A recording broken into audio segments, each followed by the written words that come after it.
네, 오늘은 근현대사 공부에 앞서서 동아시아의 변화에 대해서 나라별로 살펴보도록 하겠습니다. 중국, 일본, 그리고 이 두 나라의 영향을 받은 조선, 이렇게 살펴보도록 할게요. 자, 중국 청나라죠, 당시에. 자, 청나라는 1800년대에 굉장히 부강했던 나라입니다. 땅도 넓고 자원도 많고 굉장히 여러 가지 다양한 상품이 있었어요. 자, 그래서 서구 열강이 동아시아를 본격적으로 공략했을 때 가장 첫 번째 공략 대상이 되었던 거죠. 그 중에서도 영국 같은 경우에는 이제 청나라에 교역을 이제 시도해서 주로 이제 차나 도자기 이런 것들을 사오고 이제 은을 이제 대가로 지불했는데요. 사실 이러한 무역이 영국한테 굉장히 아주 불리한 상황이 전개되게 됩니다. 자, 여기 선생님이 간단하게 이렇게 이 내용을 표시를 해놨는데요. 자, 여기 나와 있죠? 이거 잠시만요. 자, 영국이 청나라한테 뭘 원했냐면 차, 그리고 도자기, 그 외에 비단 이런 것들 있죠. 좀 굉장히 비싼 그런 물건들을 사오고 그 대가로 은을 지불하게 된다. 자, 근데 이건 굉장히 불공평한 교역이었어요. 왜냐면 영국은 이제 은을 지불하긴 했지만 또 판 것도 있었어요. 막 면직물 이런 것들을 팔았는데 사실 이런 면직물은 가격이 비싸지 않았던 데다가 영국이 차나 도자기 같은 그런 물건들을 워낙 많이 사갔기 때문에 또 비단 같은 건 비싸잖아요. 따라서 은이 이제 청나라로 대량 유출되게 되었다. 자, 이런 상황에서 영국은 굉장히 배가 아팠겠죠. 자, 그래서 이제 영국이 머리를 굴려서 생각해낸 무역 체계가 바로 그 밑에 나와 있는 내용입니다. 자, 바로 밑에 나와 있는 삼각무역이라고 하는 그런 체제인데요. 자, 이런 식으로 이제 자신들의 무역 적자를 해소하고자 했어요. 한번 이 표를 보도록 하겠습니다. 자, 먼저 명국이 청나라에서 차를 사와요. 근데 차를 굉장히 많이 사왔어요, 당시에. 자, 그리고 그 대가로 이제 은을 지불하겠죠? 자, 근데 이렇게 되면 은이 굉장히 많이 유출이 된단 말이에요. 자, 그렇기 때문에 영국은 인도, 당시에 이제 식민지죠. 그래서 강제로 면직물을 팔았어요.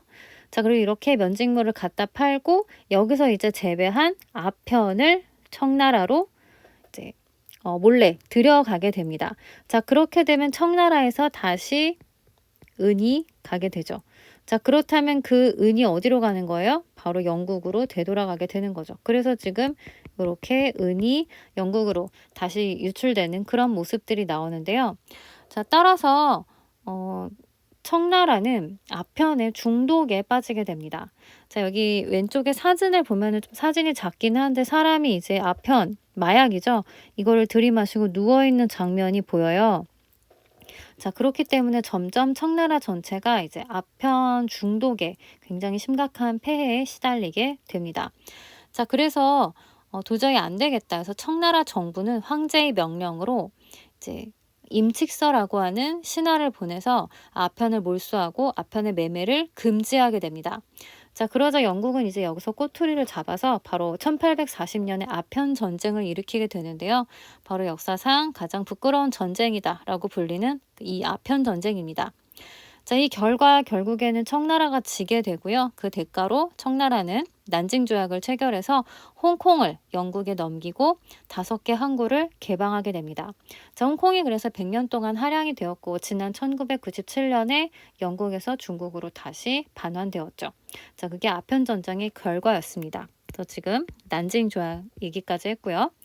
자, 그러면서 이제 청나라는 우리도 변화를 해야겠구나라는 생각을 하게 됩니다. 그래서 이제 하게 된 것이 양무운동이라고 하는 것인데요.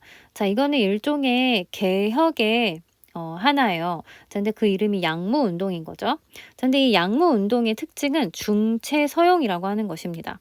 그러니까 중국의 정신에 서양의 무기가 이렇게 중국의 겉모습만 서양이고 그 안은 중국인 거죠. 이런 식으로 개혁을 하자라고 한 것이 양무운동이라고 할 수가 있습니다. 자, 한편 일본 같은 경우에는요. 아편 전쟁보다 조금 늦은 1854년이죠. 이때 이제 미일 화친 조약을 맺으면서 개항을 하게 되는데요. 사실 1853년에 미국의 매슈 페리라고 하는 제독이 일본에서 이제 무력 시위를 전개해서, 그러니까 한 포를 뭐 쏘겠다, 문을 꼭 열어라, 이런 식으로 강제로 문을 열게 해서 일본이 이제 미국과 화친 조약을 맺음으로써 강제로 개항을 하게 됩니다. 자, 그리고 1858년에 미일 수호 통상 조약을 맺으면서 일본도 우리도 이제 변해야겠다라는 이제 개혁의 의지를 다지게 되고 시작한 것이 바로 1868년의 메이지 유신이라고 할 수 있어요. 자, 이 메이지 유신을 뒷받침하는 이론은 후쿠자 유키치의 문명 개화론인데요. 쉽게 말하면 모든 것을 바꾸자는 거예요.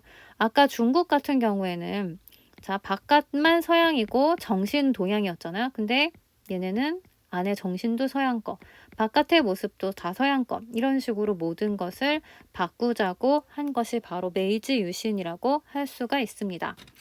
자, 이러한 청나라와 일본의 개혁은요, 바로 1894년 청일 전쟁을 통해서 그 성과를 우리가 한눈에 알아볼 수 있게 되는데요. 바로 일본의 승리로 끝났다라는 거. 자, 요거는 이제 나중에 나올 얘기니까 조선으로 한번 가보도록 합시다. 자, 우리 조선은 청나라와 일본이 이제 개혁하는 내용을 지켜보고 있었어요. 자, 그리고 우리도 이제 시시각각 서구 열강이 동아시아를 노리고 있는데 조선도 이제 문을 열어야 할 것이다라는 것을 생각을 하고 있었죠. 그래서 어떻게 문을 열고 어떻게 개혁을 할 것인가라는 것에 대한 고민이 있었는데요. 자, 그래서 일단 문을 열어야 된다라고 했던 파와, 그게 개화파죠.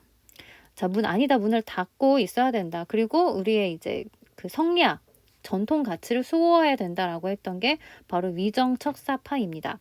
자, 개화파 같은 경우에는 일단 문을 열어야 되는 파고, 위정척사파의 위정은 뭐예요? 위가 호위할 때 위예요. 그리고 정은 뭐예요? 바른 것이죠. 척사는 뭘까요? 사악한 것을 배척한다라는 뜻이에요. 자, 그래서 정, 바른 것을 위, 수호하고, 사악한 것이죠. 나쁜 것입니다. 사악한 것을 배척하고 싫어하면서 이제 우리 성리학의 기본 가치를 수호하자라고 하는 것이 위정척사파라고 할 수가 있습니다. 자, 이렇게 우리 전통을 지키자라고 하는 이런 파와 달리 개화파는 우리도 개혁을 빨리 해야 된다라고 주장을 하죠. 자, 그래서 온건파와 급진파로 나누게 되는데요. 자, 온건파 같은 경우에는 바로 이 청나라의 영향을 받은 그런 개혁가들입니다. 그래서 비교적 속도가 어떻다? 느리게, 좀 천천히 하자라는 거예요. 자, 그래서 좀 아까 우리 얘기했던 서양의 그런 무기라든지 이런 것들은 받아들이지만 어쨌든 정신은 동양의 것. 자, 그것을 이제 받아들입니다. 그게 바로 동도서기죠. 동양의 그릇에 서양의 기, 무기 막 이런 것들, 이런 걸 생각하시면 되겠고요. 자, 여기에 대표적인 사람들이 김홍집, 어윤중 이런 사람들이 있습니다. 자, 그리고 이들은 청나라의 영향을 받았기 때문에 친청파이고요. 자, 급진파는 굉장히 이제 급한 거죠. 속도가 좀 빨라야 된다라고 했던 사람들이에요. 그래서 일본의 메이지 유신의 영향을 받았습니다. 자, 그래서 친일, 여기에서 말하는 친일은 나라를 팔아먹은 그런 친일이 아니라 비교적 일본의 개혁 스타일에 가까웠다라는 말입니다. 그래서 문명 개화론, 이거에 영향을 받았고요. 자, 대표적인 인물로는 우리가 갑신정변의 주요 인물로 잘 알고 있는 김옥균, 박영효 이런 사람들이 있겠다. 자, 그리고 이러한 온건파와 급진 개화파의